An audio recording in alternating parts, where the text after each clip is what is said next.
Hello everybody, welcome to another edition of As the Crow Flies Hiking. I'm out here in the Smoky Mountains and I thought of this concept that I wanted to do a kind of controversial video on. And that is, should you use a ground sheet or should you not use a ground sheet with your tent? I'm making the case that you should use a ground sheet, and I'm gonna give you the #1 reason why right now. Let me show you my tent and my ground sheet as it stands after 2 nights of backpacking. This will be the 3rd night.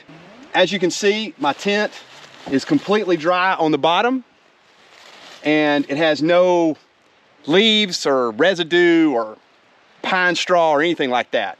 But underneath there, condensation and complete leaves, dirt, all sorts of stuff underneath, and wet and disgusting. The reason I believe you should use a ground sheet, and again, I'm no expert and I only do say this because it's helped me. This may not be for you, but I think you should use a ground sheet because this is what it does. It protects the bottom of your tent. And #2, when you get home, all I do when I get home is take a hose and wash all that stuff off. That's all I do. Now I use a painter's cloth or a painter's plastic that you would use to paint a room. You put it on the floor because it's a thicker plastic. And I think it protects my tent very well. And I've invested a lot in this Zpacks duplex. I know they say you don't even have to have a ground sheet for it because it's Dyneema. Zpacks sells a Dyneema sheet that goes under it, and then there's various people that sell all kinds of stuff. You can use Tyvek, you can use some sort of fabric sheet, you can use whatever you want to. For me, the investment in the tent, I want to keep it as long as I can, and I want to prevent those abrasions and scratches and tears in the bottom of the tent, which is where it's most likely to occur. So I use a ground sheet. I cut it to size. I cut it a little bit smaller than my tent so that water doesn't build up on the outside and then go under. For me, using a ground sheet is a must, but that's just me. So I've been talking about this idea of a ground sheet, and next to me in his tent is Tom and Nancy from Following Walker's World.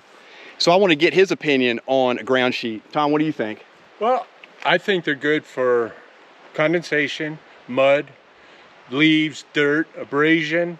But the downside is, if you're lazy like me, you don't use it. I carry it with me, and you have to carry it. But other than that, yeah, if I had a Zpacks tent, well, I really want to protect the bottom of it, I'd probably use it too.